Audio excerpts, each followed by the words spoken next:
கர்த்தருடைய பரிசுத்த நாமம் மகிமைப்படுவதாக. நாம் கலாத்தியர் நிருபத்தை வாசித்து தியானித்துக் கொண்டிருக்கிறோம். 3ஆம் அதிகாரத்தை நாம் முடித்திருக்கிறோம். இந்த 3ஆம் அதிகாரத்துல 2 வசனங்களை நான் நினைவுபடுத்த விரும்புகிறேன். 3ஆம் அதிகாரம் 26வது வசனம். நீங்கள் எல்லாரும் கிறிஸ்து இயேசுவை பற்றும் விசுவாசத்தினால் தேவனுடைய புத்திரராய் இருக்கிறீர்களே. இதை கலாத்திய விசுவாசிகளுக்கு நினைவுபடுத்துகிறார். நீங்கள் இயேசு கிறிஸ்துவை பற்றும் விசுவாசத்தினாலே தேவனுடைய புத்திரராய் இருக்கிறீர்கள் என்பதை அவர் நினைவுபடுத்துகிறார். As many of you as were 26 for you are all sons of God through faith in Christ Jesus. அது நினைவுபடுத்துகிறார். இவ்வளவு பெரிய பாக்கியம், இயேசு கிறிஸ்துவை பற்றும் விசுவாசத்தினாலே நாம் தேவனுடைய புத்திரர்களாக பிள்ளைகளாக இருக்கிறோம். அடுத்து 29வது வசனம் 3:29. நீங்கள் கிறிஸ்துவின் வாசிங்க. நீங்கள் கிறிஸ்துவின் உடையவர்களானால் ஆபிரகாமின் சந்ததியாராயும் வாக்குத்தத்தத்தின்படி சுதந்திரராயும் இருக்கிறீர்கள். அப்ப நீங்க கிறிஸ்துவுக்கு சொந்தமானால் ஆபிரகாமுடைய சந்ததிக்கு நம்ம மாறிட்டோம். அப்புறம் வாக்குத்தத்தத்தின்படியே நாம் வாரிசாக மாறி உள்ளோம். உரிமை பேற்றை உடையவர்கள் சுதந்திரராயும் அப்படின்னா வாரிசாயிட்டோம். இதை ஒருபோதும் மறக்க கூடாது.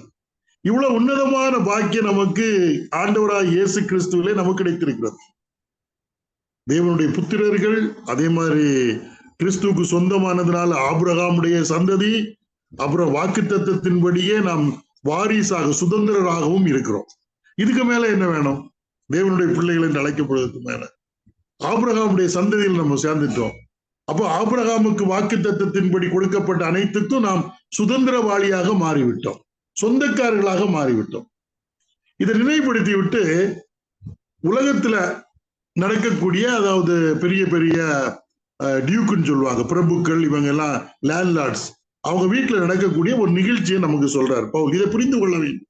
ஏனென்றால் இந்த கலாத்தியத்தில் இருக்கக்கூடிய கிறிஸ்தவர்கள் இப்ப கிறிஸ்து எங்களுக்கு போதுமானவர் அல்ல, மோசையினுடைய நியாயப்பிரமாணத்துக்கு கீழ்ப்படிய வேண்டும், அதே போல விருத்த சேதனம் பண்ண வேண்டும் என்கிற, அதனாலதான் நாம் ரட்சிக்கப்பட முடியும் என்று அவர்கள் போகிறார்கள். அப்ப அதை அவங்களுக்கு உணர வைக்க வேண்டும். இல்ல, கிறிஸ்து அவருக்குள் அனைத்து நமக்கு இருக்கிறது. எல்லா ஆவிக்குரிய ஆசீர்வாதங்களும் தேவன் எதிர்பார்க்கிற அனைத்தும் கிறிஸ்துவுக்குள் நம்முடைய வாழ்க்கையில் நிறைவேறிவிட்டது என்பதை உணர்ந்து கிறிஸ்துவை மாத்திரம் நாம் விசுவாசித்தால் போதும் என்கிற நிலைமையில் அவர் வர்றார். அப்படி வருகிறப்ப 4ஆம் அதிகாரம் 1ஆம் வசனம். பின்னும் நான் சொல்லுகிறது என்னவெனில், சுதந்திரவாளியானவன் எல்லாவற்றுக்கும் எஜமானாய் இருந்தும் அவன் சிறு பிள்ளையாய் இருக்கும் காலமளவும் அவனுக்கும் அடிமையானவனுக்கும் வித்தியாசம் இல்லை. இப்ப சுதந்திரவாளினா வாரிசுன்னு அர்த்தம்.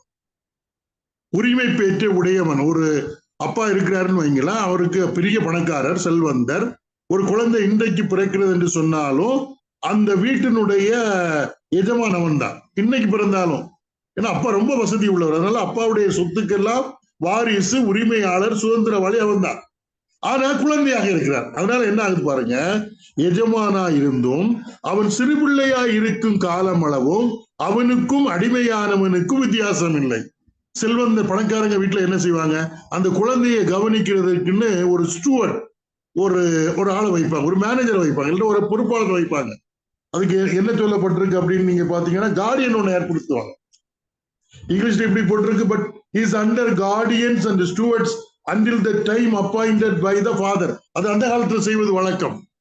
அந்த குழந்தையை கவனிப்பதற்கு ஒரு பாதுகாவலாளரை, இல்லாவிட்டால் ஒரு ஸ்டூவர்ட், அதுக்கு என்ன சொல்லுவோம், உக்ரானக்காரனை ஏற்படுத்துவது வழக்கம். அப்ப அந்த பாதுகாவலாளர் என்ன சொல்லுகிறாரோ அதை அந்த குழந்தை கீழ்ப்படிய வேண்டும். ஏன்னா குழந்தையாக இருப்பதனால. அதனால ஒரு குறிப்பிட்ட வயது, நியமிக்கப்பட்ட வயது வருகிறது வரைக்கும் வீட்டில் இருக்கக்கூடிய வேலைக்காரர்கள் எப்படி கீழ்ப்படுகிறார்களோ அதே போல இந்த குழந்தையும் பாதுகாவலருக்கு கீழ்ப்படிய வேண்டும். இது அந்த காலத்தில் உள்ள செல்வந்தருடைய வீட்டில் நடக்கக்கூடிய காரியம். ஆனால் ஒரு குறிப்பிட்ட வயது வந்த பிறகு அந்த பாதுகாவலர் சொல்வதற்கு கீழ்ப்படிய வேண்டிய அவசியம் இல்லை. அவன் விடுதலையோடு கூட தன்னுடைய அனைத்து உரிமைகளையும் அனுபவிக்க முடியும். நமக்கெல்லாம் இந்தியாவில் 18 வயசு வந்த பிறகுதான் நம்ம மேஜர். அதுவரையிலும் நம்ம யாரு சிறுவர்கள், நம்ம யாரோ கார்டியன் கீழே தான் இருக்க வேண்டும். பேங்க்ல ஒரு அக்கௌண்ட் தொடங்க போனோம்னா 18 வயசுக்கு கீழே என்ன வந்து கார்டியன் ஒருத்தர் வேணும், இல்லைன்னா முடியாது இல்லையா? அவங்க தங்களுடைய சொத்து நிறைய இருக்கலாம், ஆனால் 18 வயசுக்கு கீழே உள்ளவங்க தாங்கள் எஜமானாக இருந்தாலும் வாரிசா இருந்தாலும் தங்களுடைய சொத்தை இண்டிபெண்டா விற்க முடியாது. ஏன்னா அவங்க சின்ன பிள்ளைங்க, மேஜர் ஆகவில்லை. அதனால யாராவது ஒருத்தர் கார்டியன் ஆகிவிடும். அதைத்தான் நீங்க சொல்லப்பட்டிருக்கிறது. தகப்பன் குறித்த காலம் வரைக்கும் அவன் காரியக்காரருக்கும் வீட்டு விசாரணைக்காரனுக்கும் கீழ்பட்டிருக்கிறான். இது அன்றைக்குள்ள நடைமுறை. அப்படியே இப்ப பாருங்க மூன்றாவது வசனம். அப்படியே நாமும் சிறு பிள்ளைகளாய் இருந்த காலத்தில் இவ்வுலகத்தின் வழிபாடுகளுக்கு அடிமைப்பட்டவர்களாய் இருந்தோம். அப்படியே நம்ம சிறு பிள்ளைகளாக இருந்த வேளையில நம்மை கட்டுப்படுத்துற இந்த உலகத்தின் வழிபாடுகளுக்கு நாம் அடிமைப்பட்டு கிடந்தோம் சிறு பிள்ளைகளாக இருந்த பொழுது. இன்னொரு கதை, இது யூதர்களை பொறுத்த மட்டும் வந்து அவங்க நியாயப்பிரமாணத்துக்கு உட்பட்ட காலத்துல அடிமைப்பட்டவர்களாகத்தான் இருந்தார்கள். இதை செய்யணும், இதை செய்யக்கூடாது அப்படின்னு சொல்லியிருந்தார். அதான் அந்த உலக வழிபாடுகளுக்கு. உலக வழிபாடுகள்னா என்ன? 9வது வசனம் படிச்சு பாருங்க. இப்பொழுதோ நீங்கள் தேவனை அறிந்திருக்க அல்லது தேவனாலே அறியப்பட்டிருக்க பலனற்றதும் வெறுமையானதுமான அவ்வழிபாடுகளுக்கு நீங்கள் மறுபடியும் திரும்பி மறுபடியும் அவைகளுக்கு அடிமைப்படும்படி விரும்புகிறது எப்படி? அந்த உலக வழிபாடுகள் இதெல்லாம் 10வது வசனம். நாட்களையும் மாதங்களையும் காலங்களையும் வருஷங்களையும் பார்க்கிறீர்களே. உலக வழிபாடுகளுக்கு ஒரு காலத்தில் நம்ம அடிமைப்பட்டு கிடந்த. எப்படின்னா நாம் சிறு பிள்ளையாக இருந்த காலத்துல எப்படி வீட்டில் இருக்கக்கூடிய ஒரு பாதுகாவலர் வீட்டுல ஒரு குழந்தை பிறந்து அந்த சொத்துக்கெல்லாம் அவன் அதிகாரியாக வாரிசாக இருந்தாலோ ஒரு குறிப்பிட்ட கால வரையிலும் அந்த பாதுகாவலருக்கு கீழ்பட்டு இருப்பது போல நாம் பிள்ளைகளாக சிறு பிள்ளைகளாக இருந்த பொழுது உலக வழிபாட்டிற்கு நாம் அடிமைப்பட்டு கிடந்தோம். அப்படி இருக்கிறப்ப ஒரு குறிப்பிட்ட காலம் தேவன் நியமித்திருந்தார்.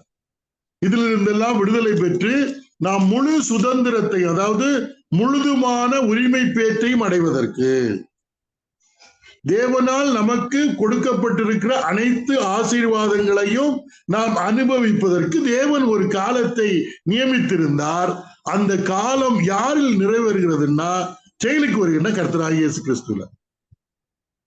இப்ப நீங்க படிச்சு பாருங்க 4வது வசனம். நாம் புத்திர சுவிகாரத்தை அடையும்படி நியாயப்பிரமாணத்திற்கு கீழ்ப்பட்டவர்களை மீட்டுக் கொள்ளத்தக்கதாக காலம் நிறைவேறின போது ஸ்திரீனிடத்தில் பிறந்தவரும் நியாயப்பிரமாணத்திற்கு கீழானவரும் ஆகிய தம்முடைய குமாரனை தேவன் அனுப்பினார். நாம் புத்திர சுவிகாரத்தை அடையும்படி, புத்திர சுவிகாரம் குழந்தைகளுக்குரிய அனைத்து உரிமையும் பெறுவதற்கு, பிள்ளைகளுக்குரிய அனைத்து உரிமையும் பெறுவதற்கு. இதுவரையிலும் யாருக்கு கீழே இருந்து நம்முடைய வீட்டில் உள்ள பாதுகாவலர் நம்ம கட்டுப்படுத்திட்டு இருந்தார். உலக வழிபாட்டுக்கு அடிமைப்பட்டு கிடந்தோம். இப்ப புத்திர சுவிகாரம் குழந்தைகளுடைய முழு உரிமையும், பிள்ளைகளுடைய முழு உரிமையும் பெறுவதற்காக தேவன் என்ன செய்தார்னா ஒரு காலத்தை குறித்து வைத்திருந்தார். நாம் புத்திர சுவிகாரத்தை அடையும்படி நியாயப்பிரமாணத்துக்கு கீழ்ப்பட்டவர்களை மீட்டுக் கொள்ளத்தக்கதாக. இதுக்கு முன்னால என்னது? யூதர்களை பொறுத்த மட்டும் நியாயப்பிரமாணம் அவர்களை அடிமைப்படுத்தி வைத்து இதை செய், இதை செய், இதை செய், இப்படித்தான் செய்ய வேண்டும் என்று அடிமைப்பட்டு கிடந்தது. நமக்கு மனசாட்சியின் பிரமாணம் இருந்தது, யூதர்களுக்கு நியாய பிரமாணம் இருந்தது இல்லையா? இதை செய், அதுக்கு நம்ம அடிமைப்பட்டு கிடந்தோம். விடுதலை இல்லை. சில காரியங்களை நம்ம செய்ய நினைக்கிறோம், செய்ய வேண்டும் என்று விரும்புகிறோம், அதை செய்வதற்குரிய பலன் நம்மில் இல்லாமல் நாம் தவித்துக் கொண்டிருந்த காலம், விரும்பக்கூடியதை செய்ய முடியாமல் விரும்பாததை செய்து வந்த காலம். அப்ப அப்படிப்பட்ட நிலைமையிலிருந்து நம்மை விடுதலை பண்ணும்படிதான் நாம் புத்திர சுவிகாரத்தை அடையும்படி நியாயப்பிரமாணத்துக்கு கீழ்ப்பட்டவர்களை மீட்டுக் கொள்ளத்தக்கதாக 5வது வசனம். காலம் நிறைவேறின போது ஸ்திரீனிடத்தில் பிறந்தவரும் நியாயப்பிரமாணத்திற்கு கீழானவரும் ஆகிய தம்முடைய குமாரனை தேவன் அனுப்பினார். காலம் நிறைவேறின பொழுது எப்படி ஒரு தகப்பன் ஒரு பிள்ளைக்கு ஒரு குறிப்பிட்ட காலம் வரையிலும் அவங்க வீட்டில் உள்ள அந்த பாதுகாவலருக்கு கீழ்பட்டிருக்க வேண்டும் என்று நினைத்து ஒரு குறிப்பிட்ட வயது வந்தோன்னா அவனுக்கு விடுதலை கிடைக்கிறது. அதுக்கு பிறகு அப்பாவினுடைய அனைத்து இன்ஹெரிட்டன்ஸ் சுதந்திரத்தையும் அனைத்து சொத்துக்களையும் அனைத்து உரிமைகளையும் அவன் அனுபவிக்கலாம். அதே போல தேவன் ஒரு காலத்தை நமக்கென்று நியமித்து வைத்திருந்தார். அந்த காலம் தான் என்ன? காலம் நிறைவேறின பொழுது ஸ்திரீயினிடத்தில் பிறந்தவரும் இல்லையா? இயேசு கிறிஸ்து ஸ்திரீயினிடத்தில் பிறந்தவர். நம்ம எல்லாம் புருஷ வித்து. பைபிள் படிக்கிறப்ப ஆபிரகாம் ஈசாக்கை பெற்றான், ஈசாக்கு யாக்கோபை பெற்றான், யாக்கோபு யூதாவை பெற்றான் அப்படின்னு வந்துட்டே இருக்கும். எல்லா கடைசியில இயேசு கிறிஸ்துவை குறித்து பெறுகிறப்ப யோசேப்புக்கு நியமிக்கப்பட்ட மரியாள் மூலமாக கிறிஸ்து பிறந்தார். ஸ்திரீயினிடத்தில் பிறந்தவர். இதெல்லாம் புரியுது. ஸ்திரீயினிடத்தில் பிறந்த ஸ்திரீயினுடைய வித்து அப்படின்னு தான் வேதத்தில் சொல்லப்பட்டிருக்கிறது. ஆதியாகமம் 3ஆம் அதிகாரம் 15ஆம் வசனத்தில் படிக்கிறப்ப ஸ்திரீயின் வித்து, சீட் ஆஃப் வுமன், ஸ்திரீயினிடத்தில் பிறந்தவரும். ஏசாயாவில் வருகிறப்ப நீங்க படிச்சு பாருங்க. ஆதியாகமம் 3ஆம் அதிகாரம். ஆதியாகமம் 3ஆம் அதிகாரம். உனக்கும் ஸ்திரீக்கும் உன் வித்துக்கும் அவள் வித்துக்கும் பகை உண்டாக்குவேன். அவள் வித்து, ஹர் சீட். அவள் வித்து, அவன் வித்து அல்ல. நம்ம எல்லாம் புருஷ வித்து. நம்முடைய பேர்ல முதல் பேர் எது? சர்நேம், நான் அப்பா பேர் இல்லையா கொடுக்குறோம் இல்லையா? இனிஷியலா தான் போடுறோம். நான் இன்னாருடைய வித்து, அதுதான் நம்முடைய இனிஷியலா போடுறோம். ஆனா இங்கே ஸ்திரீயின் வித்தை குறித்து வாக்குத்தத்தம் பண்ணப்படுகிறது. ஸ்திரீயின் வித்து சர்ப்பத்தினுடைய தலையை நசுக்குவார் என்று சொல்லப்பட்டிருக்கிறத நம்ம இங்க பாக்குறோம் இல்லையா? 15ஆவது வசனத்துல ஏசாயா தீர்க்கதரிசன புஸ்தகத்துல கன்னி கர்ப்பவதியாகி ஒரு குமாரனை பெறுவார். கன்னி கர்ப்பவதியாகி ஒரு குமாரனை பெறுவார். படிச்சு பாருங்க. ஏசாயா 9ஆம் அதிகாரமா 7ஆம் அதிகாரமா அவர் பாருங்க. ஏசாயா 7:14. ஏசாயா 7:14. ஆதலால் ஆண்டவர் தாமே உங்களுக்கு ஒரு அடையாளத்தை கொடுப்பார். இதோ ஒரு கன்னிகை கர்ப்பவதியாகி ஒரு குமாரனை பெறுவாள், அவருக்கு இம்மானுவேல் என்று பெயரிடுவாள். கன்னியை கர்ப்பவதியாகி ஒரு குமாரனை, ஸ்திரீயின் வித்து கன்னிகை கர்ப்பவதியாகி ஒரு குமாரனை பெறுவார். இல்ல இப்ப மத்தேயு சுவிசேஷம் படிச்சு பாருங்க. மத்தேயு 1ஆம் அதிகாரம். மத்தேயு 1ஆம் அதிகாரம். மத்தேயு 1ஆம் அதிகாரத்துல அவள் ஒரு குமாரனை பெறுவாள். இல்ல 16ஆவது வசனம். யாக்கோபு மரியாளுடைய புருஷனாகிய யோசேப்பை பெற்றான். அவளிடத்தில் கிறிஸ்து எனப்படுகிற இயேசு பிறந்தார். அவளிடத்தில் கிறிஸ்து எனப்படுகிற மேசியா, கிறிஸ்து எனப்படுகிற இயேசு பிறந்தார். அவளிடத்தில் ஆண்டவராகிய இயேசு கிறிஸ்து ஸ்திரீயின் வித்து இல்லையா? மரியாளுடைய வயிற்றுல பரிசுத்த ஆவியினாலே அவர் உருவானார் என்றுதான் வேதம் சொல்லுகிறது. இந்த மத்தேயு சுவிசேஷம் 1ஆம் அதிகாரம் கடைசி வசனத்தை நீங்க படிச்சு பாத்தீங்கன்னா இங்க சொல்ல 25ஆவது வசனத்துல அவள் தன் முதற் பேரான குமாரனை பெருமளவும் அவளை அறியாதிருந்து அவருக்கு இயேசு என்று பெயரிட்டான். யார் அறியாதிருந்தார்? யோசேப்பு. முதற் பேரானவர் இயேசு கிறிஸ்துவை மரியாள் பெற்றெடுக்கிறது வரையிலும் யோசேப்பும் மரியாளை அறியாதிருந்தான்னா அவர்களுடைய திருமண உறவு அவர்கள் திருமண உறவு இல்லை. அதாவது திருமணம் முடிந்தால் கணவன் மனைவியாக அவர்கள் உடலாக உறவு இல்லை, அவ்வளவுதான். முதற் பேரானவரை பெற்றெடுக்கிறது வரையிலும். அதுக்கப்புறம் யோசேப்பு மரியாளும் கணவன் மனைவியாக வாழ்ந்திருக்கிறார். அதுல சந்தேகமே கிடையாது. முதற் பேரானவர். ஏன்னா கர்த்தராகிய கிறிஸ்து ஸ்திரீயின் வித்தாக இந்த பூமிக்கு வரணும். அதுக்கு ஒரு காலத்தை நியமித்திருந்தார். ஒரு காலம், ஏற்ற காலத்துல கிறிஸ்து ஸ்திரீயின் வித்தாக இந்த பூமியிலே வெளிப்பட வேண்டும். எதுக்குன்னா புத்திர சுவிகாரத்தை, நாம் தேவனுடைய பிள்ளைகளாக இருக்கிறோம்ல, நமக்கு முழு உரிமையும் பெறுவதற்காக கிறிஸ்து ஸ்திரீயின் வித்தாக இந்த பூமியில வந்தார். அந்த உரிமை நமக்கு அப்படிதான் கிடைச்சு. அதான் இங்க படிக்கிறோம் பாருங்க. கலாத்தியர் 4ஆம் அதிகாரத்துல நாம் புத்திர சுவிகாரத்தை அடையும்படி நியாயப்பிரமாணத்துக்கு கீழ்ப்பட்டவர்களை மீட்டுக் கொள்ளத்தக்கதாக காலம் நிறைவேறின பொழுது, ஒரு காலம் நியமித்தார் கர்த்தர். பிதாவாகிய தேவன் அனைத்தையும் தன்னுடைய காலகட்டத்திற்குள் வைத்து செயல்படக்கூடியவர். அதே மாதிரி காலம் நிறைவேறின போது ஸ்திரீனிடத்தில் பிறந்தவரும், அப்படின்னா மரியாளிடத்தில் பிறந்தவரும் அப்படின்னு சொல்லலாம். நியாயப்பிரமாணத்திற்கு கீழானவருமாகிய தம்முடைய குமாரனை தேவன் அனுப்பி, குமாரனை நியாயப்பிரமாணத்துக்கு கீழானவராக அனுப்பினார்.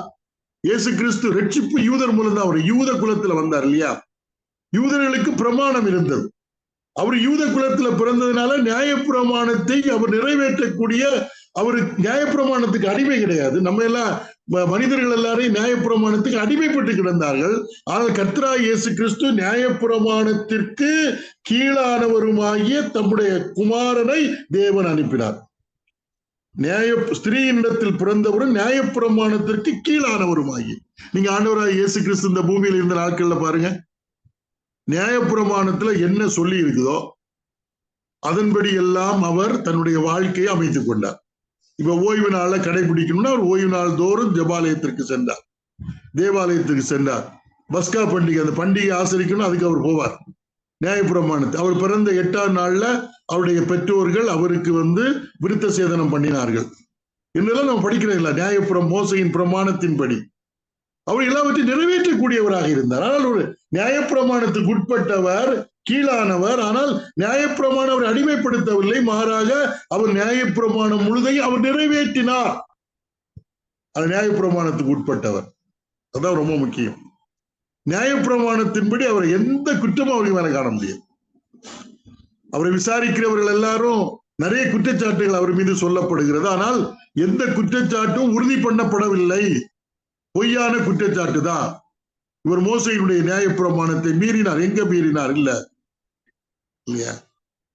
ஆனா ஒரு நியாயப்பிரமாணத்துக்கு உட்பட்ட சொல்லப்பட்ட நியாயப்பிரமாணத்திற்கு கீழானவருமாகிய தம்முடைய குமாரனை தேவன் அனுப்பினார். எதுக்கு? நான் புத்திர சுவிகாரத்தை அடையும் பொருட்டு.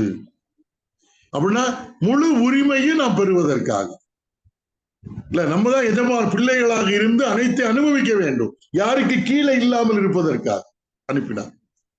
இயேசு கிறிஸ்து வந்ததின் நோக்கம் இல்லையா? இப்ப அது பாருங்க, 6வது வசனம் ரொம்ப முக்கியங்க. மேலும் நீங்கள் புத்திரராய் இருக்கிறபடியினால் அப்பா பிதாவே என்று கூப்பிடத்தக்கதாக தேவன் தமது குமாரனுடைய ஆவியை உங்கள் இருதயங்களில் அனுப்பினார். அப்ப கிறிஸ்து வந்தாச்சு, அவரை நாம் விசுவாசத்தை ஏற்றுக்கொண்டு விட்டோம். கிறிஸ்து வந்ததுனால, அவரை விசுவாசத்தை ஏற்றுக்கொண்டதுனால, அவரை விசுவாசத்தை ஏற்றுக்கொண்டவர்களுக்கு எல்லாம் தேவன் என்ன செய்தார்னா தம்முடைய குமாரனுடைய ஆவியை நமக்கு தந்திருக்கிறார். குமாரனுடைய ஆவி என்றால் என்ன? குமாரன் எப்படி தேவனை அழைப்பாரோ அதே போல அழைக்கக்கூடிய ஆவி. தேவகுமாரனாகிய கிறிஸ்து தேவனை எப்படி அழைத்தார்? பிதா என்று அழைத்தார். ஏன்னா அவர் அவருடைய குமாரன்.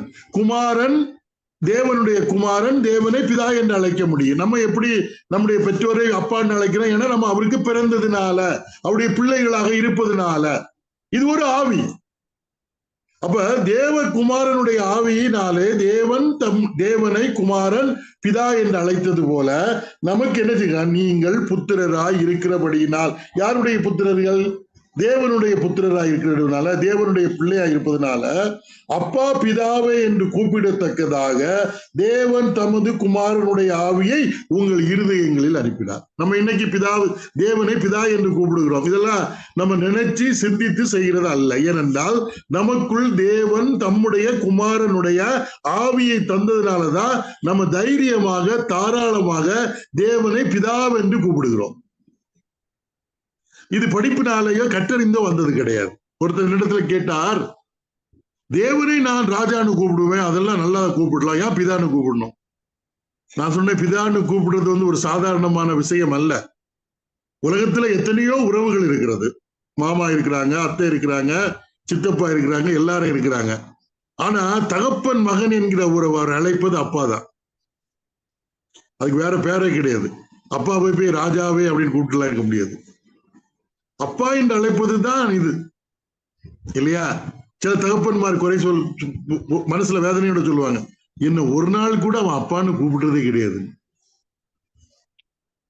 ஏன்னா அந்த அழைப்பு, ஏன்னா பிள்ளை என்றால் தகப்பனை, தன்னை பெற்றவனை அப்பா என்று அழைக்க வேண்டும். இது எதனால வந்திருக்கிறது என்றால் பிள்ளை என்கிற உரிமையினாலே கிடைத்தது. மற்ற யாரும் அவரை அப்பா என்று அழைக்க முடியாது இல்ல. அப்ப தேவனை அப்பா பிதாவை என்று அழைப்பதற்காக தேவன் நமக்கு கர்த்தராகிய தேவ குமாரனுடைய ஆவியை தந்திருக்கிறார். நம்ம ஜெபம் பண்றப்பெல்லாம் பிதாவை என்று அழைக்கிறப்ப நாம் இது ஏதோ கற்றுத்தேறி அழைப்பது அல்ல.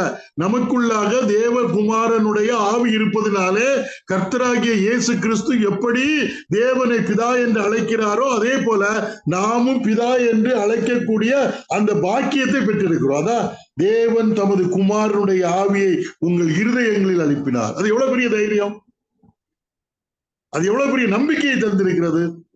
நான் ஒருவரை அப்பா, என்னுடைய அப்பாவை அப்பா என்று அழைக்கிறேன் என்றால் அது வெறும் வார்த்தை மட்டுமல்ல, கேட்டுக்கொண்டிருக்கிறவர்களுக்கு இன்னும் சில விஷயங்கள் புரியும். ஏனென்றால் அந்த நபருடைய வாரிசு என்று புரியும்.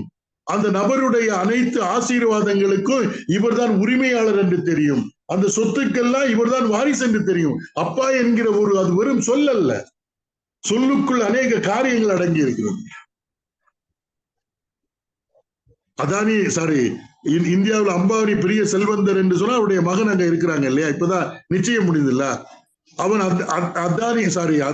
அம்பானியை பார்த்து அப்பா என்று அழைக்கிறப்ப அது ஏதோ அவருக்கு பிறந்தவர் மட்டுமல்ல, அவருடைய அனைத்து சொத்துக்கும் அவர்தான் வாரிசு என்றும் சொல்லலாம். அப்ப உடனே நம்ம என்ன நினைப்போம், ஐயா எவ்வளவு பெரிய பணக்காரர், இந்தியாவுல முதல் பணக்காரர் அப்படின்னு. யார்? தந்தை. அப்ப தேவன் தம்முடைய குமாரனுடைய ஆவியை நமக்கு தந்ததுனால தேவனை நாம் அப்பா பிதாவை என்று கூப்பிடுகிறோம். அப்ப அங்க பயம் போய்விடுகிறது அல்லவா? பிதாவுக்குரிய அனைத்துக்கும் நாம் உரிமையாளர் ஆகிவிடுகிறோம் அல்லவா?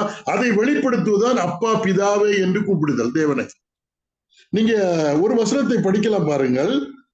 ரோமருக்கு நிருபம் 8ஆம் அதிகாரம் 15வது வசனம். இன்னைக்கு நிறைய பேருக்கு தேவனை பிதா என்று அட்ரஸ் பண்றதே வர்றது கிடையாது.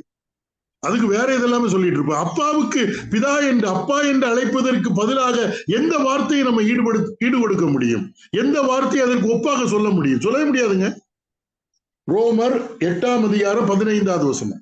அந்தபடி திரும்பவும் பயப்படுகிறதற்கு நீங்கள் அடிமைத்தனத்தின் ஆவியை பெறாமல் அப்பா பிதாவே என்று கூப்பிட பண்ணுகிற புத்திர சுவிகாரத்தின் ஆவியை பெற்றீர்கள்.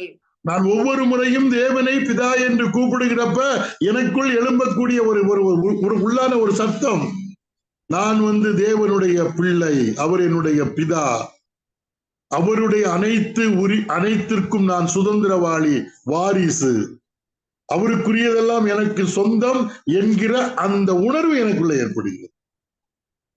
அதுக்கு போய் இன்னைக்கு தேவனை பிதா என்று கூப்பிடுவதை பார்க்கவே முடியாது. பெரியவர்கள் கூட, பெரியவர்கள் என்று சொல்லப்படுகிறவர்கள் கூட தேவனை அட்ரஸ் பண்றது ரொம்ப சாதாரணமாக பண்ணிடுவாங்க. வேற உறவுகள், அந்த உறவு நமக்கு பிதா, இது வேற யாருக்கும் கிடைக்காத ஒரு பெரிய பாக்கியம். குமாரனுடைய ஆவியை நம்முடைய இருதயத்திலே தேவன் நமக்கு தந்ததுனாலதான் கர்த்தராகிய இயேசு கிறிஸ்து தேவனை பிதா என்று அழைப்பது போல நாமும் தேவனை பிதா என்று அழைக்கிறோம். அதான் புத்திர சுவிகாரத்தின் ஆவி. ரைட்டா? இப்ப பாருங்க 7வது வசனம். ஆகையால் இனி அடிமையாயிராமல் புத்திரனாய் இருக்கிறாய். இப்ப நம்ம அடிமை கிடையாது, இப்ப பிள்ளையாகி விட்டோம், புத்திரராகி விட்டோம். நீ புத்திரனானால் கிறிஸ்துவின் மூலமா யாரு? தேவனுடைய சுதந்திரனாயும் இருக்கிறாய். அப்படின்னா என்ன அர்த்தம்னா, இப்ப பிதாவுக்குரியது அனைத்தும் கிறிஸ்துவுக்குரியது. ஏன் கிறிஸ்துவுக்குரியது அப்படின்னு கேட்டா, கிறிஸ்து யாரு? அவருடைய குமாரன். பிதா குமாரனில் அன்பு கூர்ந்து தனக்குரிய அனைத்தையும் அவருடைய கையிலே ஒப்பு கொடுத்திருக்கிறார். எபிரேயருக்கு எழுதின நிருபம் 1ஆம் அதிகாரம் படித்து பாருங்கள், 2வது வசனம் படிச்சு பாருங்க. எபிரேயர் 1ஆம் அதிகாரம் 2ஆம் வசனம். இந்த கடைசி நாட்களில் குமாரன் மூலமாய் நமக்கு திருவுளம் பற்றினார், இவரை சர்வத்துக்கும் சுதந்திரவாளியாக நியமித்தார். இவரை சர்வத்துக்கும் சுதந்திரவாளியாக நியமித்தார். He is the heir of all things. எல்லாவற்றுக்கும் வாரி, பிதாவினுடைய எல்லாவற்றுக்கும் உரிமை பெற்றாளர், இல்லாவிட்டால் வாரிசு கர்த்தராகிய இயேசு கிறிஸ்து. சர்வத்துக்கும் சுதந்திரவாளி. நினைத்து பாருங்கள், அவர் மட்டும்தான். இப்ப நம்ம இயேசு கிறிஸ்துவின் மூலமாக தேவனுடைய பிள்ளைகளானதுனால கர்த்தராகிய இயேசு கிறிஸ்துவுக்கு என்னெல்லாம் உரிமை இருக்கிறதோ பிதாவிடத்துல, அந்த உரிமைக்கு நாமும் பங்குள்ளவர்களானோம். இதை புரிந்துள்ளன். நாம் பிள்ளைகளானால் கிறிஸ்துவோடு கூட உடன் சுதந்திரராமே அப்படின்னு போடுறோம். கிறிஸ்துவுக்கு என்னெல்லாம் உண்டு அதெல்லாம் நமக்கு உண்டு. இதை நாம் நினைத்து பார்க்க வேண்டும் பிரியமான. ஒருவேளை உலகத்துல பொருளாதார ரீதியாக, படிப்புல, அப்புறம் சமூக அந்தஸ்துல நிறைய வேறுபாடுகள் இருக்கலாம். ஆனால் கர்த்தராகிய இயேசு கிறிஸ்துவின் மூலமாக நாம் தேவனுடைய பிள்ளைகள், தேவனுடைய புத்திரர்களாக மாறினதால தேவன் தம்முடைய குமாரனாகிய கிறிஸ்துவுக்கு எவைகளையெல்லாம் கொடுத்திருக்கிறாரோ அதிலும் நாமும் கிறிஸ்துவோடு கூட பங்குள்ளவர்களாக மாறிவிட்டோம். இதை மறக்க கூடாதுங்க. பிள்ளைகளானால், பிள்ளைகளுக்கு தான் இந்த பாக்கியம் இல்லையா? நம்ம வீட்டுல வேணா ஒருத்தர் வேலை செய்யறாங்கன்னு வச்சுக்கோங்களேன், 10 வருடம் 20 வருடம் 30 வருடம் 40 வருடம் ஒரு பிள்ளையை போல நம்ம கூடவே இருக்கிறாங்கன்னு வைங்க. ஆனா பெற்றோர் தன்னுடைய சொத்தை பங்கு வைக்கிறப்ப, வாரிசுன்னு வருகிறப்ப, ஒரு வாரிசு சர்டிபிகேட் வருகிறப்ப பிள்ளைகளுக்கு தான் அது போகும். பிள்ளைகளுக்கு தான் போகும். எவ்வளவுதான் நெருக்கமாக எத்தனை வருஷம் நம்மோடு இருந்தாலும் வேலைக்காரர்கள் தான், பிள்ளைகள் தான் வாரிசு. இப்ப சொல்லப்பட்டிருக்கிற, மேலும் நீங்கள் புத்திரராய் இருக்கிறபடியினால் அப்பா பிதாவே என்று கூப்பிடத்தக்கதாக தேவன் தமது குமாரனுடைய ஆவியை உங்கள் இருதயங்களில் அனுப்பி இருக்கிறார். அப்ப நம்ம தேவனை பிதா என்று கூப்பிட எதனால? குமாரனுடைய ஆவி நமக்குள் இருப்பதனால தேவனை நாம் பிதா என்று அழைக்கிறோம். இப்ப பரிசுத்தாவினாலே நிறைந்து ஜபிக்கிறவர்கள் கூட தேவனை பிதா என்று சொல்வது ரொம்ப நமக்கு கேட்காத சில விஷயமாக இருக்கிறது. குமாரனுடைய ஆவி நமக்குள்ள இருக்கிறது, அதனாலே தேவனை பிதா என்று அழைக்கிறோம். அப்பா பிதாவே. ஆகையால் இனி அடிமைகளாயிராமல் புத்திரராயிருக்கிறாய். நீ புத்திரரானால் என்ன போட்டிருக்கு? கிறிஸ்துவின் மூலமாய் தேவனுடைய சுதந்திரம். எவ்வளவு பாருங்க, கிறிஸ்துவின் மூலமாக தேவனுடைய வாரிசு. கிறிஸ்து தனக்கு இருக்கக்கூடிய அனைத்து உரிமைகளிலும் நமக்கு பங்கு கொடுத்திருக்கிறார், ஈக்குவலா. ரொம்ப ஆச்சரியம். அது கிறிஸ்துவனுடைய மனப்பாங்கை காண்பிக்கிறது. நான் ஒரே தகப்பனுக்கு ஒரே மகன், என்னுடைய அப்பா பெரிய செல்வந்தர், அவருக்குரிய சொத்துக்கெல்லாம் நான் தான் வாரிசு.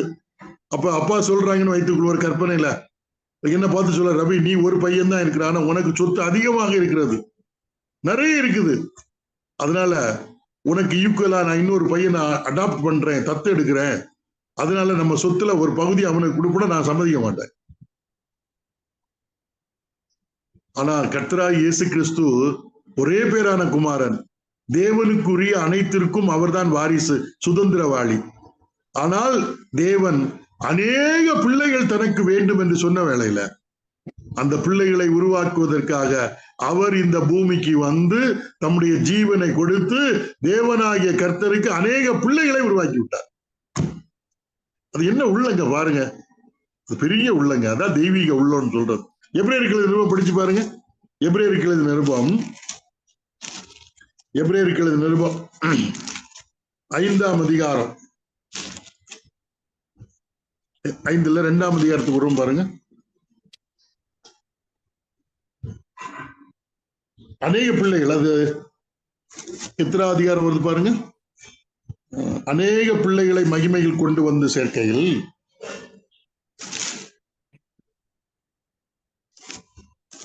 எபிரேயர்கள் நிருபம்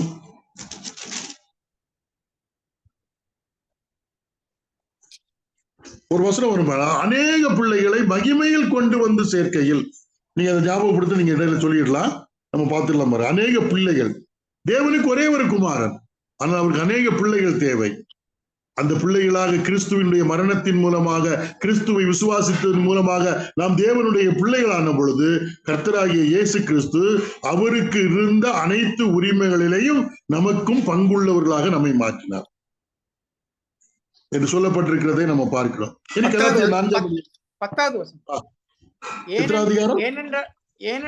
2வது அதிகாரம் 10வது வசனம்.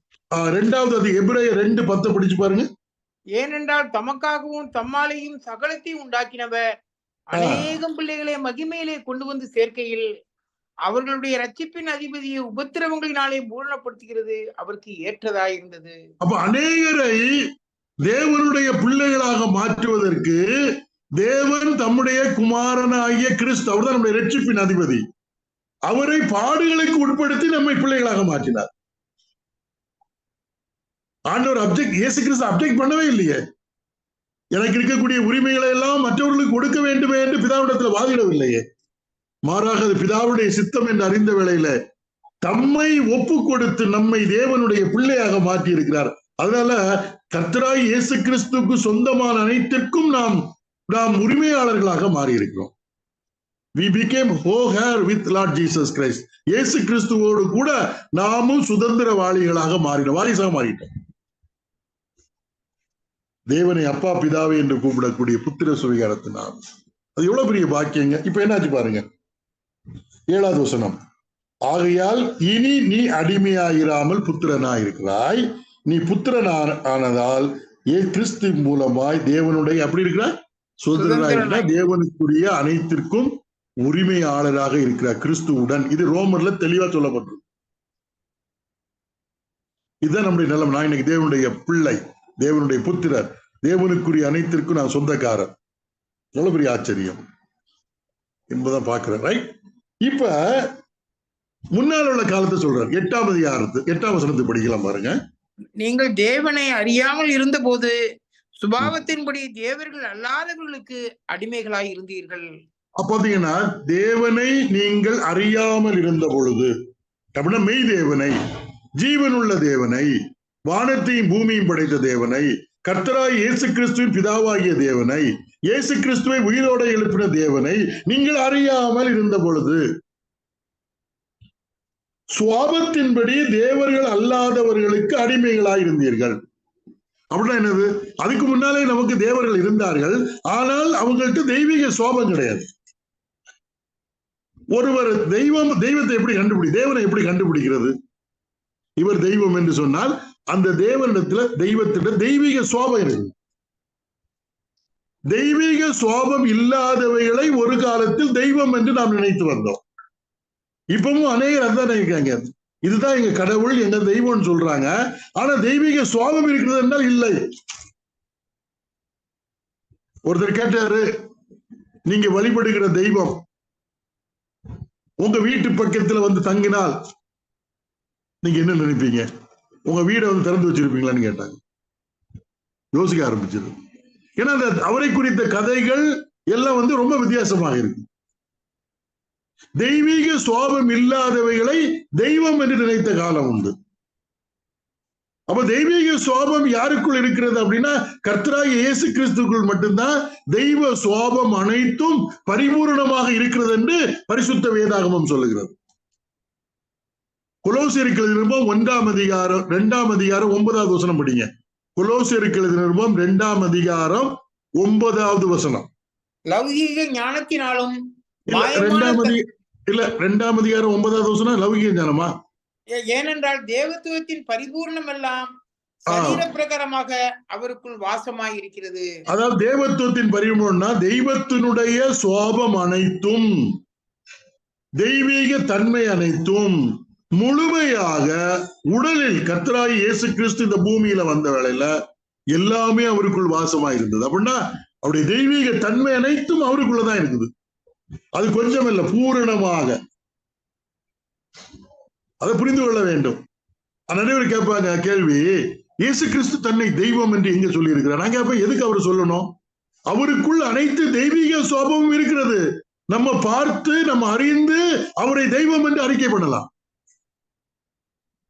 ஒருவர் தன்னை தெய்வம் என்று சொல்வதனால தெய்வமாக்கி விட முடியாது. தெய்வீக சுவாபம் இருக்கிறதா, தன்மை இருக்கிறதா, நேச்சர் ஆஃப் காட் இருக்கிறதா என்பதை பார்க்க வேண்டும். அப்படி என்று பார்த்தால் இந்த உலகத்துல தெய்வம் என்று சொல்லப்படுகிற யாருக்குமே தெய்வீக சுவாபம் கிடையாது, எக்ஸப்ட் கர்த்தராகிய இயேசு கிறிஸ்துவை தவிர. இது எங்க தெய்வம்? அவருடைய தெய்வீக சுவாபம் இருக்கான்னு கேட்டு பாருங்க.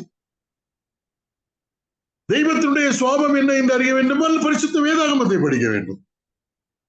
படிக்கிறப்பதான் தெய்வீக சுவாபம் அனைத்தும் வேத புத்தகத்தில் எழுதி கொடுக்கப்பட்டிருக்கிறது. ஆனால் அவை அனைத்தும் கர்த்தராகிய இயேசு கிறிஸ்துக்குள்ள பரிபூரணமாக இருந்தது. அப்ப ஒரு காலத்துல, அதாவது கலாத்தியர்ல சொல்லப்பட்டிருக்கிறது, ஒரு காலத்தில் நீங்கள் தேவனை அறியாமல் இருந்த பொழுது சுவாபத்தின்படி தேவர்கள் அல்லாதவர்களுக்கு அடிமைகளாக தெய்வமே தெய்வீக குணமே கிடையாது, ஆனால் அப்படிப்பட்ட தெய்வங்களுக்கு நீங்கள் அடிமைகளாக இருந்தீர்கள். அதனாலதான் அந்த 1 கொரிந்தியர் 8ஆம் அதிகாரத்துல 5ஆம் வசனத்தை நீங்க படிச்சு பாத்தீங்கன்னா, வானத்திலும் பூமியிலும் தெய்வங்கள் எனப்படுகிறவர்கள் உண்டுன்னு போட்டிருக்கு. நீ படிச்சு பாருங்க. 1 கொரிந்தியர் 8ஆம் அதிகாரம் 5வது வசனம். 1 கொரிந்தியர் 8:5. வானத்திலேயும் பூமியிலேயும் தேவர்கள் எண்ணப்படுகிறவர்கள் உண்டு, பாருங்க, இப்படி தேவர்கள் அநேக தேவர் எனப்படுகிறவர்கள், தேவர்கள் என்று என்ன கன்சிடர் இல்லையா, தேவர்கள் என்று எண்ணப்படுகிறவர்கள் உண்டானால் அவைகளுக்கு எல்லாம் தெய்வீக சுவாபம் கிடையாது. அதெல்லாம் மனுஷன் உண்டு பண்ணதான். எண்ணப்படுகிறவர்கள் உண்டு. ஆனால் படிங்க, இப்படி அநேக தேவர்களும் அநேக கர்த்தாக்களும் உண்டாயிருந்தாலும் உண்டாயிருந்தாலும் பிதாவாகிய ஒரே தேவன் நமக்கு உண்டு. அவராலே சகலமும் உண்டாயிருக்கிறது. அவருக்கென்று அடுத்தது. நாமும் உண்டாயிருக்கிறோம். அடுத்த வசனம். இயேசு கிறிஸ்து என்னும் ஒரே கர்த்தரும் நமக்கு உண்டு. அவர் மூலமாய் சகலமும் உண்டாயிருக்கிறது. அவர் மூலமாய் நாமும் உண்டாயிருக்கிறோம். அப்ப தேவர்கள் என்று சொல்லப்படுகிறவங்க, எண்ணப்படுகிறவர்கள் உண்டு நிறைய, வானத்திலையும் பூமியிலையும். ஆனா தெய்வீக சுவாபம் உள்ளது யாருன்னு அப்படிதான் கர்த்தராகிய இயேசு கிறிஸ்து மட்டும்தான். பிதாவாகிய தேவனும் கர்த்தராகிய இயேசு கிறிஸ்து மட்டும்தான். தெய்வீக சுவாபம் அனைத்தும் நிறைவாக அவர்களுக்குள்ள குறைவின்றி இருக்கிறது. ஒரு காலத்துல தெய்வம் என்று சொல்லப்படுகிற தெய்வீக சுவாபம் இல்லாதவைகளை தெய்வம் என்று நினைத்து வந்தோம். அவைகளுக்கு நாம் அடிமைப்பட்டு கிடந்தோம். இன்னைக்கு பெரும்பாலான அப்படிதான் இருக்கிறாங்க. ஆனா நம்முடைய கண் திறக்கப்பட்டது. கர்த்தராகிய இயேசு கிறிஸ்துவின் மூலமாக நாம் தேவனுடைய பிள்ளைகளாக மாறிவிட்டோம். ஆண்டவராகிய இயேசு கிறிஸ்து நமக்கு கண்ணுக்கு புலனாகாத தேவனை வெளிப்படுத்தும்படியாக இந்த பூமிக்கு வந்தார். நீங்க படிச்சு பாருங்க, கொலோசியர் 1ஆம் அதிகாரம் 15வது வசனம் படிச்சு பாருங்க. கொலோசியர் 1ஆம் அதிகாரம் 15வது வசனம். அவர் அதரிசனமான தேவனுடைய தற்சொரூபமும் சர்வ சிருஷ்டிக்கும் முந்தின பேருமானவர். கண்ணுக்கு புலனாகாத தேவனுடைய தற்சொரூபம் அப்படின்னா அனைத்து கண்ணுக்கு புலனாகாத தெய்வத்தினுடைய அனைத்து குணங்களையும் உள்ளடக்கியவராக இந்த பூமியில 33 ஆண்டு காலம் சஞ்சரித்தாருங்க. அதரிசனமான தேவன் இந்த பூமியிலே மனிதர் காணும்படியாக வாழ்ந்தார். அனைத்து தெய்வீக தன்மை அவருக்குள்ள இருந்தது இல்லையா. அதுல சில அம்சங்களை அவர் மருருவ மலைக்கு போறார் இல்லையா, நம்முடைய 3 சீடர்களையும் கூட்டிட்டு போகிறப்ப கொஞ்சம் அப்படி வெளிப்படுத்தி கொடுத்தார். சீசர்கள் எல்லாம் அப்படியே பாதத்துல விழுந்துட்டாங்க. என்ன பேசுறதுன்னே தெரியவில்லை. அவருடைய முகம் சூரியனை போல பிரகாசித்தது. அவருடைய முடி வெண்மையானது. பேதுருவுக்கு என்ன பேசுறதுன்னு தெரியாது. கொஞ்சம் தான் வெளிப்படுத்தி கொடுத்தார். தேவத்துவத்தின் மகத்துவம் அவருக்குள்ளாக இருந்தது. தெய்வீக சோபம் அனைத்தும் அவருக்குள் நிலை கொண்டு இருக்கிறது. இல்ல, ரொம்ப ஆச்சரியம். ஒரு காலத்துல தெய்வீக சுவாபம் இல்லாதவைகளை தெய்வம் என்று நினைத்து வந்த காலத்துல அப்படிப்பட்ட தேவர்களுக்கு அடிமைகளாக இருந்தீர்கள் அப்படின்னு சொல்றார் பவுல். இப்ப எப்படி? 9வது வசனம். இப்பொழுதோ நீங்கள் தேவனை அறிந்திருக்க அல்லது தேவனாலே அறியப்பட்டு இருக்க பலனற்றதும் வெறுமையானதுமான அவ்வழிபாடுகளுக்கு நீங்கள் மறுபடியும் திரும்பி மறுபடியும் அவைகளுக்கு அடிமைப்படும்படி விரும்புகிறது எப்படி? இப்ப பாருங்க, இதெல்லாம் அறிஞ்சாச்சு. இப்ப பாருங்க சொல்லப்பட்டிருக்கு, இப்பொழுதோ நீங்கள் தேவனை அறிந்திருக்க. நம்ம தேவனை எப்படி அறிந்தோம்? யார் மூலமாக அறிந்தோம்? கர்த்தராகிய இயேசு கிறிஸ்துவின் மூலமாக. ஆண்டவராகிய இயேசு கிறிஸ்துவை அறிய அறிய தேவனை அறிகிறோம். நீங்க 1 யோவான் 5ஆம் அதிகாரம் 1 யோவான் 5ஆம் அதிகாரம் 25வது வசனத்தை படிங்க. 1 யோவான் 5ஆம் அதிகாரம்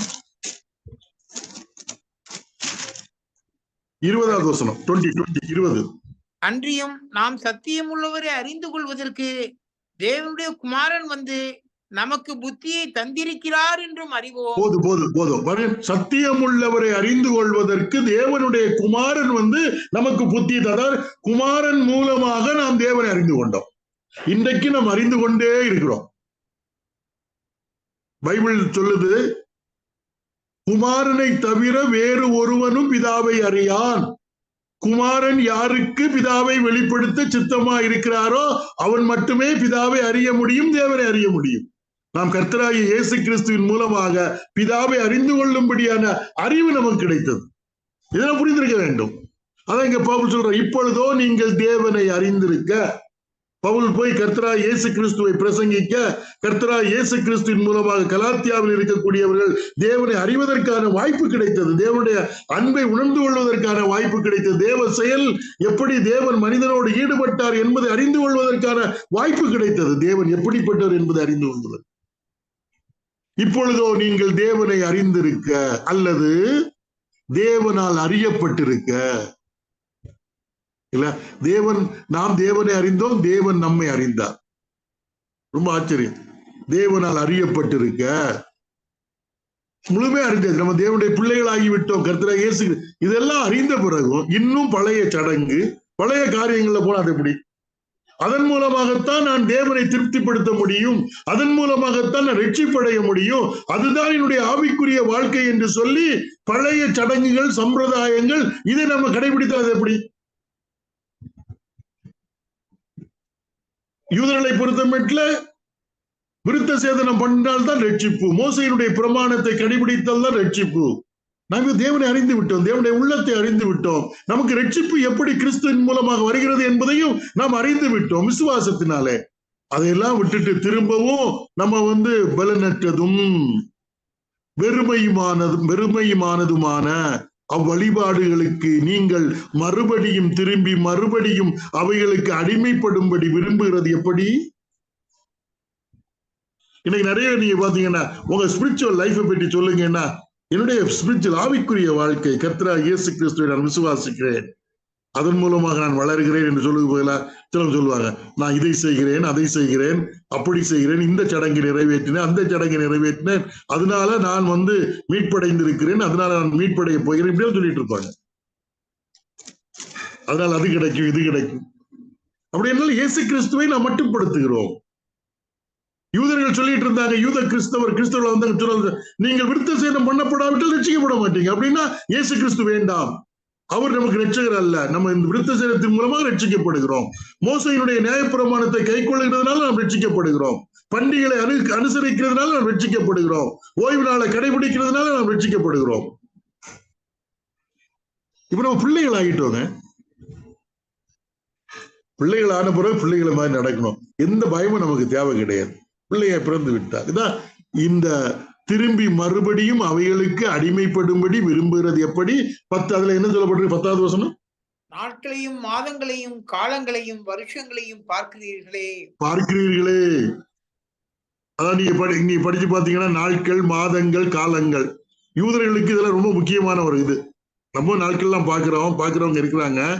ஆனா இந்த பைபிள்ல சொல்லப்பட்டிருக்கிற நாட்கள், மாதங்கள், இதெல்லாம் அதனுடைய பொருள் கிறிஸ்துவை பற்றினது. இப்ப கிறிஸ்து வந்தாச்சு. கொலோசியர் நிருபம் 2ஆம் அதிகாரம் 16வது வசனத்தை படிங்க. கொலோசியர் 2:16. ஆகையால் போஜனத்தையும் பானத்தையும் குறித்தாவது, பண்டிகை நாளையும் மாத பிறப்பையும் ஓய்வு நாளையும் குறித்தாவது ஒருவனும் உங்களை குற்றப்படுத்தாது இருப்பானாக. இங்க யூதர்கள் சொல்றாங்க, நீங்க ஓய்வு நாளை கடைபிடிக்க வேண்டும், 7 பண்டிகைகள் இருக்குது, அதை ஆசரிக்க வேண்டும், அப்புறம் சுத்திகரிப்பு இல்ல, அதெல்லாம் சொல்றாங்க. அப்படி சொன்னாதான், அப்படி செய்தால்தான் நீங்கள் ரட்சிக்கப்படுவீர்கள். இப்ப திரும்ப கிறிஸ்துவை விட்டுவிட்டு திரும்ப அந்த பழைய இதுக்கு போறாங்க. அதான் சொல்ல, நாட்களையும் மாதங்களையும் காலங்களையும் வருஷங்களையும். கொலோசியர் 2:16 எத்தனை வருது பாருங்க. போஜனத்தை குறித்தாவது, அடுத்து என்னது? பண்டிகை நாளையும் குறித்தாவது, மாத பிறப்பையும் குறித்தாவது, ஓய்வு நாட்களையும் குறித்தாவது ஒருவனும் உங்களை குற்றப்படுத்தாது இருப்பானாக. ஒருவனும் உங்களை குற்றப்படுத்தாது இருப்பாரா. ஒரு காலத்துல இதெல்லாம் பிடிச்சிட்டு இருந்தீங்க நீங்க. ஏனெனில் படிங்க, வாசிங்க. குற்றப்படுத்தாது இருப்பாராக. ஆமா, கொலோசியர் 2:16 17 படிங்க. அவைகள் வருங்காரியங்களுக்கு நிழலாயிருக்கிறது. அவைகள் வருங்காரியங்களுக்கு நிழலாயிருக்கிறது. பொருள், அவைகளின் பொருள் கிறிஸ்துவை பற்றினது. அப்படி அர்த்தம் எல்லாம் கிறிஸ்து, கருத்து கிறிஸ்து. இப்ப பொருளாயிருக்கக்கூடிய கிறிஸ்துவை அப்போஸ்தலனாகிய பவுல் கலாத்தியருக்கு பிரசங்கித்து அவர்கள் மீட்படைந்து தேவ பிள்ளைகளாகி விட்டார்கள். இப்ப என்னன்னா, இந்த மாத பிறப்பும் ஓய்வு நாட்களும் பண்டிகைகளும் யாரை பொருளாக, கிறிஸ்துவை பொருளாக சுட்டி காட்டி கொண்டிருந்தது. அது நிழல். இந்த நிழலை பிடிச்சு நம்ம தப்பிடலாம்னு நினைக்கிறாங்க. பொருள் கிறிஸ்துவை பற்றினது. அப்ப கிறிஸ்துவை சுட்டி காட்டக்கூடிய நிழல்கள் தான் இவைகள் எல்லாம். அந்த பழைய ஏற்பாட்டில் இருக்கக்கூடிய 7 கர்த்தருடைய பண்டிகைகள், அப்புறம் அங்கு சொல்லப்பட்டிருக்கிற போஜனம், அப்புறம் மாத பிறப்பு, இதெல்லாம் ஓய்வு நாட்கள், இதெல்லாம் கிறிஸ்துவை பற்றினது. அப்ப கிறிஸ்து வந்து விட்டால் அந்த நிழலுடைய பொருள் கிறிஸ்துவை நிறைவேறிவிட்டதுன்னு அர்த்தம். கிறிஸ்துவ எல்லாம் அனுபவிக்கலாம். யாரு குற்றச்சாட்டாது இருப்பானாக. அதனுடைய அவைகள் எல்லாம் நிழல வருங்காரியங்களுக்கு நிழல், வருங்காரியம் யாரை பற்றியது? கிறிஸ்துவை பற்றினது. கிறிஸ்து பொருளாக இருக்கிறார். நிஜம் கிறிஸ்து, மற்றதெல்லாம் நிழல். நிழலை பிடிச்சிட்டு நான் ரட்சிக்கப்படலாம், நான் நீதிமானாக்கப்படலாம், தேவனுக்கு உகந்தவனாக மாறலாம்னு சொன்னோம்னா தப்புங்க. நிழல் நிஜம் கிறிஸ்து. கிறிஸ்துதான் கிறிஸ்துவை சுட்டி காட்டக்கூடிய நிழல். அதனால நீங்க பழைய ஏற்பாட்டுல இந்த பண்டிகை, இந்த நாட்கள் இதெல்லாம் படிக்கிறப்ப அது கிறிஸ்துவை சுட்டி காட்டக்கூடிய நிழல்கள் என்பதை புரிந்திருக்க வேண்டும். இன்னைக்கு அதை எடுத்து வச்சுட்டு பேசுவாங்க, அது மாதிரி நீங்க செய்யுங்கன்னு. நம்ம உடனே அதை சொல்ல தெரியணும் இல்லைங்க. அது நிழல்கள், கிறிஸ்து தான் நிஜம். பண்டிகை நாட்களிலும் ஓய்வு நாட்களிலும் மற்ற மாத பிறப்புகளிலும் என்ன அங்கே குறிப்பிடப்பட்டிருக்கிறதோ அதெல்லாம் கிறிஸ்துவிலே நிறைவேறி இருக்கிறது. அதை கிறிஸ்துவை ஏற்றுக்கொள்கிறப்ப நிஜமாகி விடுகிறது. ரொம்ப ஆச்சரியமான ஒரு இது. ஆனா இவங்க திரும்ப அங்க போறாங்க. அந்த யூத கள்ள போதகர்கள் போதிக்கிறாங்க, அதை செய்யணும் இதை செய்யணும் அப்படின்னு சொல்லிட்டு. நிழலை பற்றி கொள்ளுங்கள் அப்படின்னு சொல்றாங்க. நிஜம் வேற. பார்க்கிறீர்களே, இப்ப சொல்றாரு பாருங்க, நான் உங்களுக்காக பிரயாசப்பட்டது வீணாய் போயிட்டோ என்று உங்களை குறித்து என்ன செய்திருக்கிறேன்? பயந்து பாருங்க. அதாவது ஆண்டவராய் இயேசு கிறிஸ்து அவர்களுக்கு பிரசங்கிக்கப்பட்டார், அவர் ஜனங்களாலே விசுவாசிக்கப்பட்டார். விசுவாசத்தின் அடிப்படையில அவர்கள் எதையெல்லாம் என்னென்ன ஆசீர்வாதங்களை பெற்றிருக்கிறார்கள் என்பது அவர்களுக்கு தெளிவாக சொல்லப்பட்டது. அவர்கள் அதை விசுவாசித்து தேவனை துதித்தவர்கள். இப்ப தவறான உபதேசத்தினால கிறிஸ்து எங்களுக்கு போதுமானவர் அல்ல, சடங்குகளும் சம்பிரதாயங்களையும் நாங்கள் பின்பற்ற வேண்டும், அதுலதான் எங்களுக்கு மீட்பு இருக்கிறது என்று ஓடுகிறார். இப்ப சொல்றாரு, அவர் பயந்திருக்கிறேன், நான் உங்களுக்காக பிரயாசப்பட்டது வீணாய் போயிட்டோ என்று உங்களை குறித்து பயந்திருக்கிறேன் சொல்ற.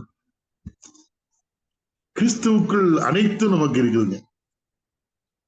நீங்க வீட்டுல இருக்கிறப்ப கொலோசிய நிருபம் படிச்சு பாருங்க, அங்க இந்த ப்ராப்ளம் வரும். கிறிஸ்துவை விட்டு விட்டு வெளியே போய் ஞானத்தை தேட போகிறார்கள், அறிவை தேட போகிறார்கள். கிறிஸ்துவை விட்டு விட்டு விருத்த சேதனத்தின் மூலமாக நாம் மேலான ஆவிக்குரிய அனுபவத்தை அடையலாம் என்று சொல்கிறப்ப அப்போஸ்தலனாகிய பவுல் சொல்லுவாரு, இல்ல எல்லாமே நீ எதையெல்லாம் வெளியே அடைய வேண்டும் என்று விரும்புகிறாயோ அதெல்லாம் கிறிஸ்துவுக்குள்ளே இருக்கிறது. அவரே நம்முடைய ஞானம்.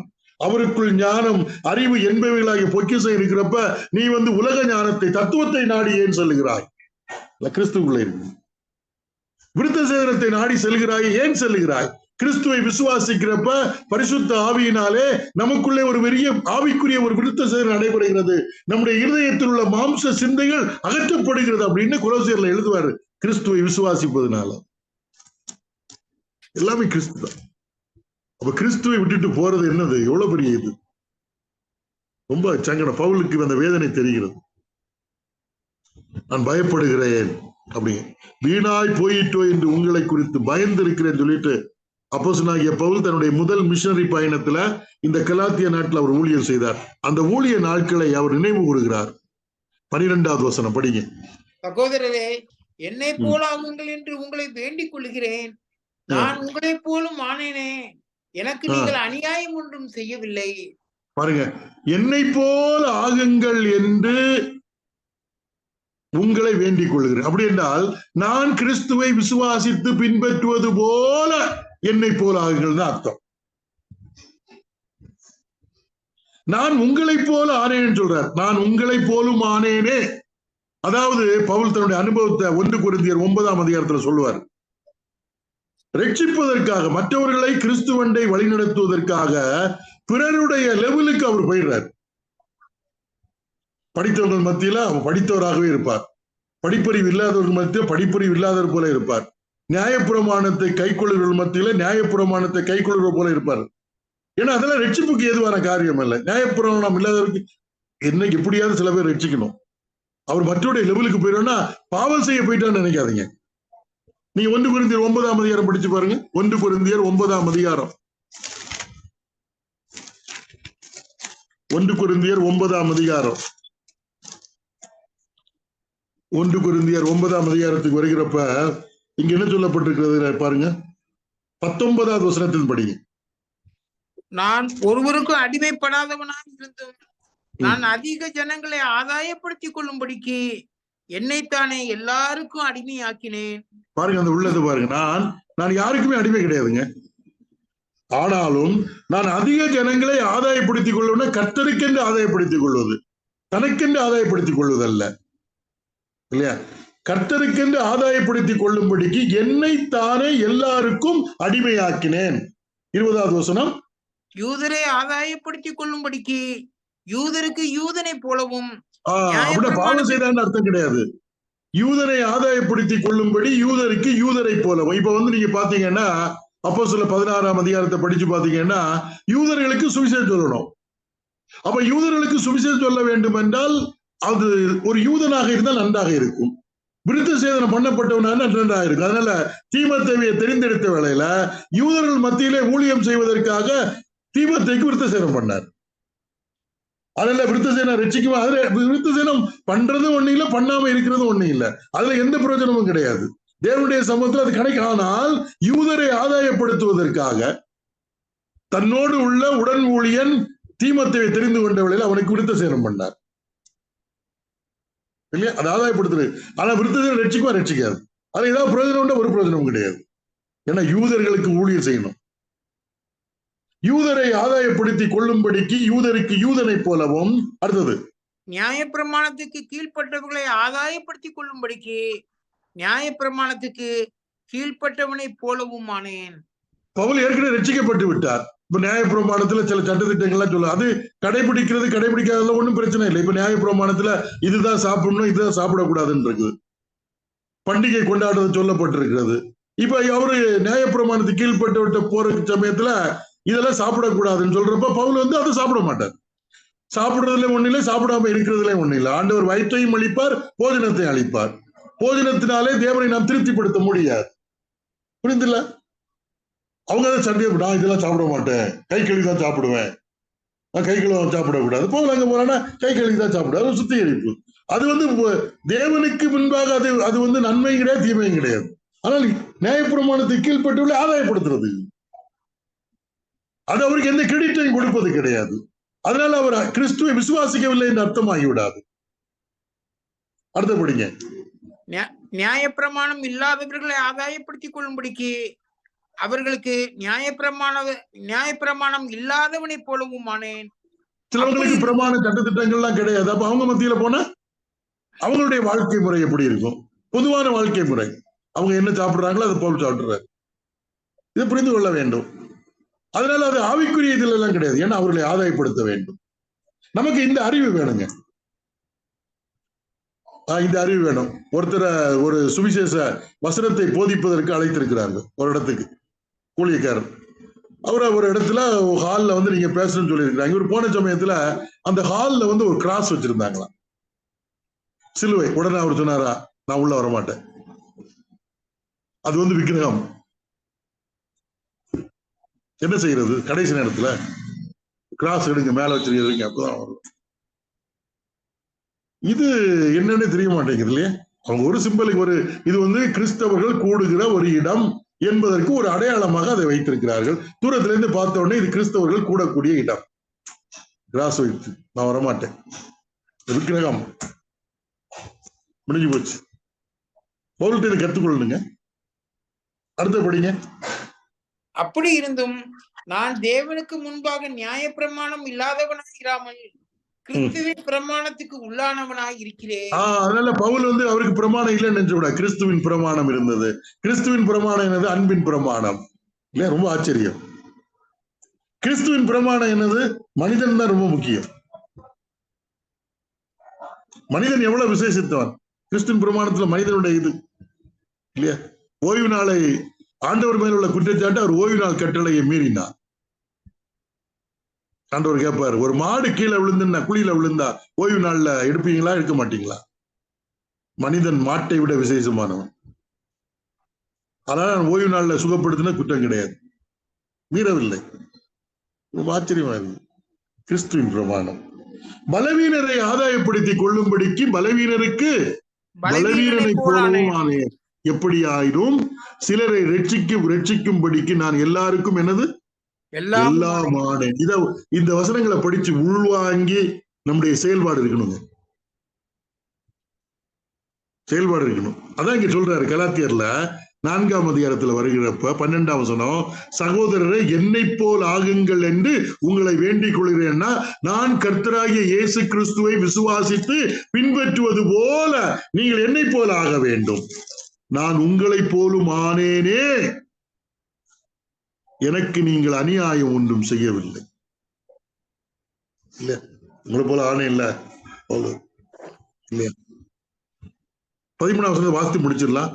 தன்னை பற்றி சொல்ல, நான் உங்கள்ட்ட எவ்வளவு கஷ்டப்பட்டு, உங்களுக்கு தெரிந்திருக்கிறபடி நான் சரீர பலவீனத்தா படிங்க.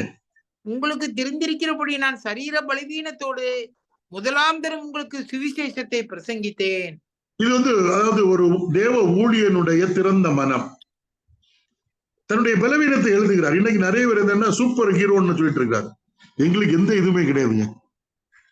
கர்த்தருக்கு ஊழியம் செய்யறோம், கர்த்தரை விசுவாசிக்கிறோம், எங்களுக்கு நோயும் கிடையாது, கஷ்டமும் கிடையாது, எல்லாம் இருக்கு அப்படின்னு சொல்லுவாங்க, வெளியில காட்டிடுவாங்க. கடைசியில ஒரு பிரச்சனை வருகிறப்ப யாருக்கும் தெரியக்கூடாது என்று அதை மறைத்து ட்ரீட்மெண்ட் எடுப்பாங்க. ஆனா பவுல் சொல்றாரு பாருங்க, உங்களுக்கு தெரிந்திருக்கிறபடி நான் சரீர பலவீனத்தோடு முதலாம் தரம் உங்களுக்கு சுவிசேஷத்தை, சரீர பலவீனம் எனக்கு உண்டுன்னு சொல்றாரு. ஒத்துக்கொள்ளுங்க, நானும் உங்களை போல பாடுள்ள மனுஷன்தான், எனக்கு சரீர பலவீனம் இருக்கிறது.